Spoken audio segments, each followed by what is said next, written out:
कह दीजिए सच्चे दरबार की ये बात बिल्कुल सत्य और प्रमाणित है। एक गांव की मैं आपको घटना सुना रही हूं बाबूजी। उस गांव का नाम था प्रेमनगर और उस गांव में बड़ा सुंदर सा एक माता रानी का मंदिर बना हुआ था। एक एक शब्द पर ध्यान देंगे तो समझ में आएगा। लेकिन विशेषता यह थी कि काफी पुराना होने के कारण वो मंदिर खंडर हो चुका था। उस मंदिर में कभी कोई पूजा करने नहीं जाता था। एक दिन के बाद एक बच्ची खेलते खेलते वहां से गुजरी। उसने सोचा कि हम अक्सर यहाँ खेलने आते हैं, लेकिन कभी मैंने अंदर जाकर नहीं देखा आखिर इस मंदिर में है क्या। इसको लोग मंदिर कहते हैं, बच्चे क्या जाने क्या मंदिर होता है। वो बच्ची जब अंदर गई उसने देखा एक मूर्ति सी रखी थी जिसकी छवि भी दिखाई नहीं दे रही थी। धूल से ढकी हुई वो मूर्ति थी। मंदिर में बहुत सारा कचरा पड़ा हुआ था। वो बच्ची गई और अपने कपड़ों से माँ की मूर्ति को साफ किया, मंदिर को साफ किया। और जब मूर्ति साफ की तो बड़ी सुंदर माँ की सूरत उसे दिखाई दी।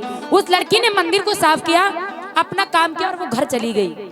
रात में माँ ने उसे स्वप्न में कहा, बेटी अब तू रोज मेरे मंदिर आया कर और मेरी पूजा किया कर। लड़की ने कहा ठीक है, जैसी मैया की इच्छा। अब वो लड़की रोज जाती थी और माँ का पूजन करती थी, घर लौट आती थी। ये क्रम चलता रहा चलता रहा चलता रहा। और समय के साथ जब वो लड़की शादी के लायक हुई तो मैया की ऐसी कृपा थी उस बच्ची पर। वो लड़की इतनी सुंदर थी, इतनी सुंदर थी, जो भी उसे देखता था बस देखता ही रह जाता था। ऐसा लगता था मानो आसमान से उतरकर कोई अप्सरा जमीन पर आई हो। ऐसा लगता था मानो मैया की ही कोई दूसरी मूरत हो। एक दिन की बात वो लड़की मंदिर में हाथ जोड़कर आंखें बंद करके माँ का ध्यान कर रही थी। उसी रास्ते से एक लड़का गुजरा। लड़के ने सोचा क्यों ना मैं भी माँ के दर्शन करता चलूं। और जब वो लड़का आने लगा उसका कदम तो माँ के मंदिर में ही पड़ा था, लेकिन नजर उस लड़की पर। और जब उस लड़की को देखा तो लड़का एक टक उस लड़की को देखता ही रह गया और बोला, माँ ये कैसा चमत्कार है। और मैया अगर जो मैं देख रहा हूँ वो सत्य है ना, तो मैंने सुना है कि तू बड़ी सच्ची है। लोगों से सुना, मैंने कभी आजमाया नहीं, लेकिन आज मैं तुझे आजमाना चाहता हूँ। अगर तू वाकई में सच्ची है तो तू मेरी मुराद पूरी करके दिखा। और मेरी जिस दिन मुराद पूरी हो जाएगी तो मैं माँ ये वादा करता हूँ कि अपना सर काट के तेरे चरणों में चढ़ा दूंगा। और लड़का उस लड़की को देखकर माँ से क्या कहने लगा, आइए सुनिएगा। कि सुंदर स्वरूप प्यारा और मीठी मीठी बातें, मीठी मीठी बातें हैं और बातों से झलकता प्यार। ये कुदरत का करिश्मा है, कोई देवी का अवतार। लड़का उस लड़की को देखकर माँ से बोला, माँ हो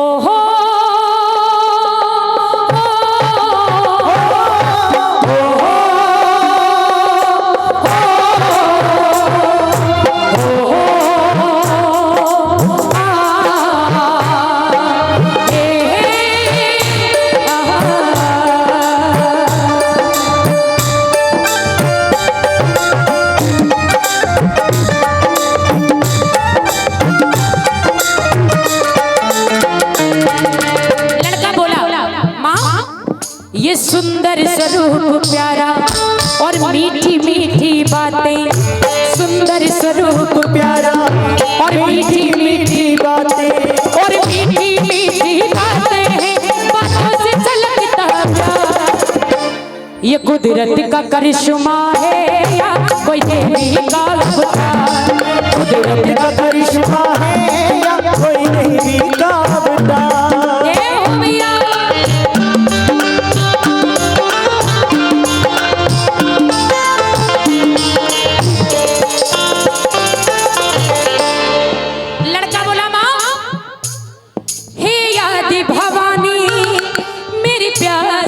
दो मेरा इस लड़की से ब्याह करा दो।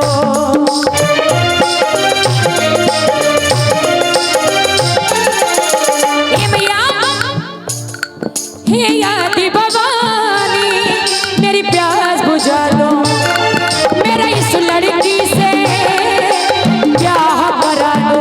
और मैया जब दुल्हन बना कर लाऊंगा तब तेरे दर पे आऊंगा, और तेरे दर पे आके माँ मैं अपना शीश चढ़ाऊंगा।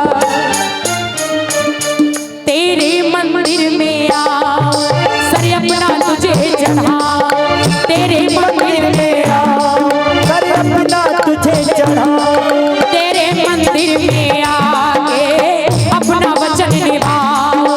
हे देवी मैया तू मुझ पर, देवी मैया अब तू मुझ पर कर दे इतना उपकार।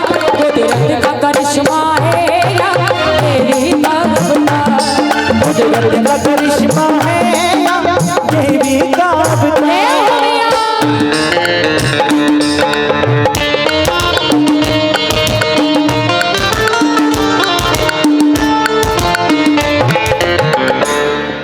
अब सुनिए, समय गुजरता गया। लड़के ने माँ से कहा मैया अगर शादी हो गई तो मैं जोड़े से आऊंगा तेरे दरबार। इतना कहकर लड़का चला गया।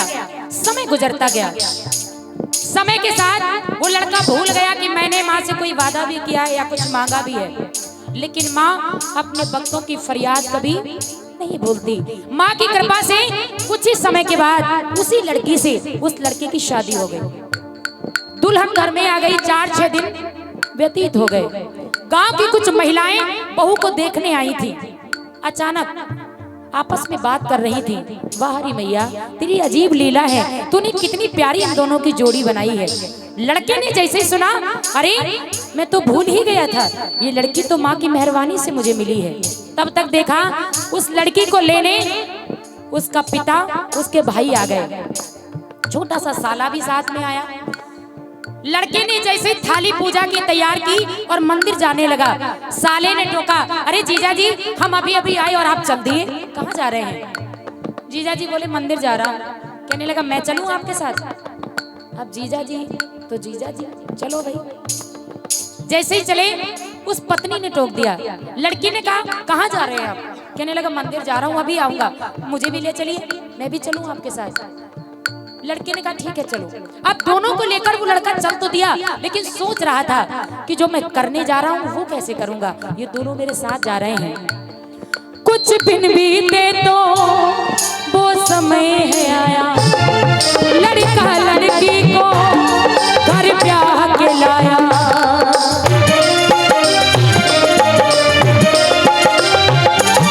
कुछ दिन बीते तो वो समय है आया, लड़का लड़की को घर ब्याह के लाया।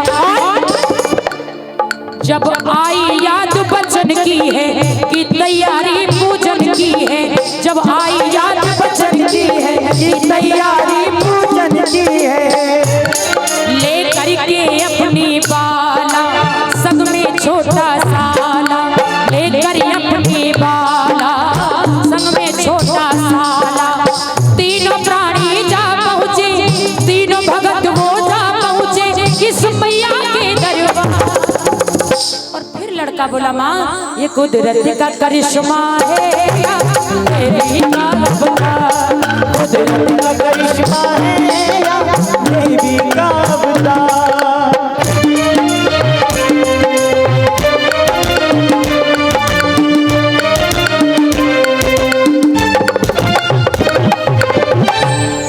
अब जब लड़का मंदिर में पहुंचा, अपनी पत्नी से कहने लगा सुनो एक काम करो, या तो तुम दोनों पहले दर्शन कर लो या फिर मैं पहले जाऊंगा, जाना मुझे अकेले ही है।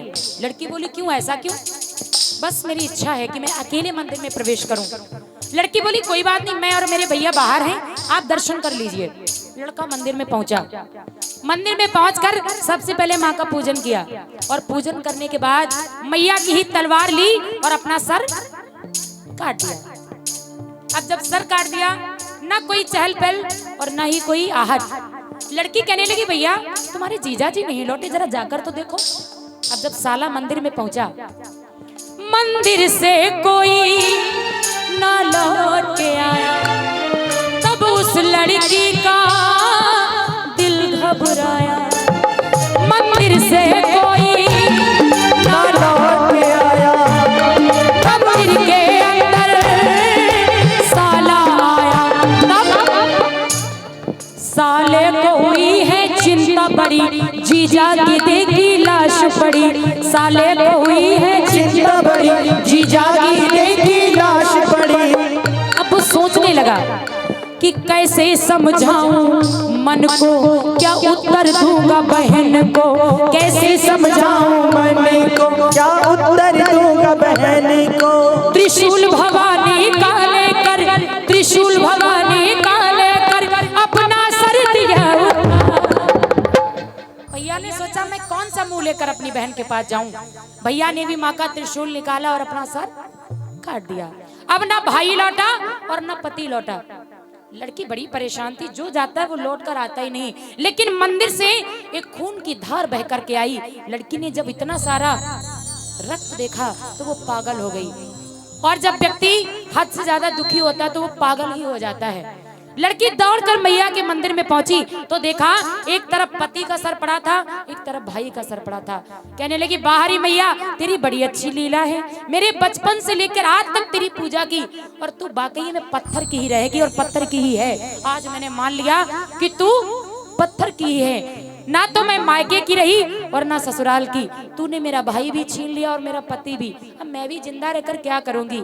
और लड़की रो की बोली माँ माँ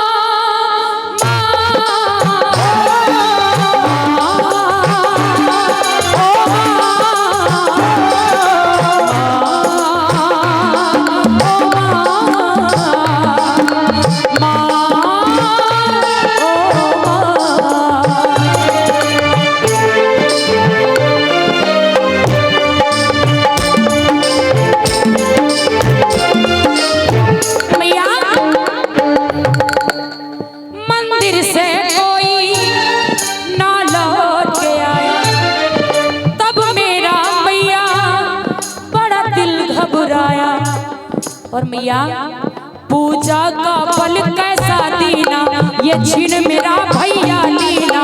पूजा का फल कैसा दीना, छीन मेरा साजन लीना। मैया ये कैसे जख्म सियोगी, बिन साजन नहीं जियोगी। ये कैसे जख्म सियोगी, बिन भैया के नहीं जियोगी। मैया अब कैसे माँ मैं जियूंगी, बिन साजन नहीं रहूंगी। ये जीवन नैया मेरी माँ, जीवन नैया मेरी माँ, जब डूब गई मझधार। ये कुदरत का करिश्मा है, देवी का अवतार। कुदरत का करिश्मा है, देवी का अवतार। अब क्या हुआ, लड़की ने उसी तलवार को उठा लिया। बोली माँ जब मेरा पति नहीं रहा, मेरा भैया नहीं रहा, तो मैं भी जिंदा रहकर क्या करूं, मैं भी मर जाऊंगी। तलवार को उठाया और जैसे ही अपने ऊपर तलवार चलाई तो इस माँ की मूर्ति से एक आवाज आई और माँ ने कहा सुन, जिद मरने की तू मेरी बेटी छोड़ दे, इन दोनों के सर को इनके धड़ से जोड़ दे। जिद मरने की तू मेरी बेटी छोड़ दे, इन दोनों के सर को इनके धड़ से जोड़ दे। माँ ने कहा इन दोनों के सरों को ले, इनके धड़ से जोड़ दे, मैं इनको जिंदा कर दूंगी, तेरी पूजा का फल मैं तुझे दूंगी। लड़की खुशी के मारे बावली हो गई। जब पति के जिंदा होने की बात सुनी तो लड़की पागलों की तरह बौखलाई सी गई और सबसे पहले पति का सर हाथों में उठाया। पति का सर उठाकर और हंसती हुई खुश होती हुई गई और उसने एक गलती की। व्यक्ति को हद से ज्यादा खुशी मिल जाए या फिर हद से ज्यादा दुख, तो हम अपनी मानसिक संतुलन जो है वो खो बैठते हैं। और वो लड़की ने एक गलती की, वो सर उठाया और भैया के दर से जोड़ दिया। और पति का सर उठाया, भैया के दर से जोड़ा और भैया का सर उठाया, पति के दर से जोड़ दिया। ज्यादा नहीं, बस 5 मिनट ही बीते थे, दोनों जय माता दी कहकर उठकर खड़े हो गए। लड़की ने बड़े ध्यान से देखा, माँ लगता है उल्टा हो गया। माँ मुस्कुराई। माँ ने कहा उल्टा तो तूने किया, मैंने तो किया नहीं, मेरा काम था इन दोनों को जिंदा करना। अब जो तूने किया है तो भुगतना भी तुझे ही पड़ेगा, मेरी इसमें कोई गलती नहीं। और ना तो मैं इन्हें दोबारा मारूंगी और ना दोबारा जिंदा करूंगी। अब रही तेरी बात तो तू समझ तुझे क्या करना है। लड़की बोली बाहरी मैया तू तो बड़ी अच्छी निकली, माँ ने कहा क्यों, मेरी गलती कौन सी है? माँ ने जब इतना कहा तो लड़की हंस के बोली, माँ तुझे तो सारा संसार माँ कहता है, तू जगत की जननी है, मेरे तो कोई औलाद नहीं। 4 दिन हुए मेरी शादी को, मेरे भी अरमान थे कि मुझे भी कोई माँ कहे, लेकिन तूने तो मेरे सारे अरमानों पर पानी फेर दिया। माँ बोली चल ठीक है, जा मैं तुझे आशीर्वाद देती हूँ, तू माँ भी बनेगी। लड़की बोली माँ फिर तो तू भी झूठी, तेरा आशीर्वाद भी झूठा। पहले तो तू ये बता इनमें से मेरा पति कौन है? माँ बोली सुन, तेरा पति वो है जिस पर तेरे पति का सर लगा है। हर शख्स की पहचान ये चेहरा होता है, धड़ से कोई पहचान है? अगर सर काट दिया जाए तो धड़ से कोई पहचान नहीं।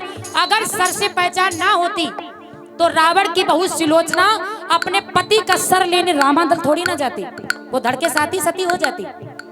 लेकिन माँ ने कहा सुन, मैं तुझे आशीर्वाद देती हूँ, जो तूने गलती की है भुगतान तो तुझे करना पड़ेगा। वो सुख तुझे कभी नहीं मिलेगा जो हर एक पत्नी को मिलता है। तू माँ जरूर बनेगी, सुख पाकर नहीं बल्कि दुख पाकर। और कैसे? माँ ने अपनी शक्ति से जिस पर उसके पति का सर था, माँ ने उसे मोर बना दिया और कहा क्या? जिस पे सर था पति का माँ ने मोर बनाया, मोरनी बना के माँ ने जोड़ा मिलाया। जिस पे सर था पति का माँ ने मोर बनाया, मोरनी बना के माँ ने जोड़ा बनाया। आपने कहावत सुनी होगी, मोर के बारे में सुना है? मोर को योगी राज कहा जाता है। जब मोर नाचता है बड़ा खूबसूरत लगता है, बड़ा प्यारा लगता है। मोर को अपने ऊपर अभिमान है कि मैं इतना सुंदर हूँ, लेकिन जब कभी नजर अपने पैरों पर जाती है तो मोर रोता है, क्योंकि वो पैर उसके भाई के हैं। और जब मोर रोता है तो वही कहीं छुपी मोरनी होती है। मोर की आंखों से निकले हुए अश्रुबिंदु, मुंह से निकला हुआ झाग मोरनी चाटती है और गर्भ धारण करती है। माँ ने लड़की को मोरनी बना दिया, उस लड़के को मोर बना दिया। अब बचा भाई, मैया ने भाई को कबूतर बना दिया।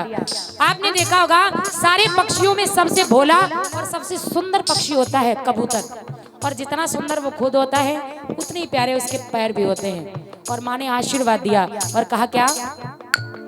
जिस पे सर था पति का माँ ने मोर बनाया, मोरनी बना के माँ ने जोड़ा मिलाया। और कहा कि विधि पूरी तेरी आस करे, सुख पाए ना भोग विलास करे। विधि पूरी तेरी आस करे, सुख पाए ना भोग विलास करे। और आशीर्वाद दिया और कहा इसको लिखते हमराही रश्मि ने कथा सुनाई। इसको लिखते हमराही रश्मि ने कथा सुनाई। अपने भक्तों की नैया, अपने भक्तों की नैया कर दी मैया ने पार। कह दो सच्चे दरबार की ये रचना कितने लोगों को समझ में आई? जरा हाथ उठाना जिनको समझ में आई है, और एक बार ताली बजा के मैया के लिए कहिए क्या? ये कुदरत का करिश्मा है या कोई देवी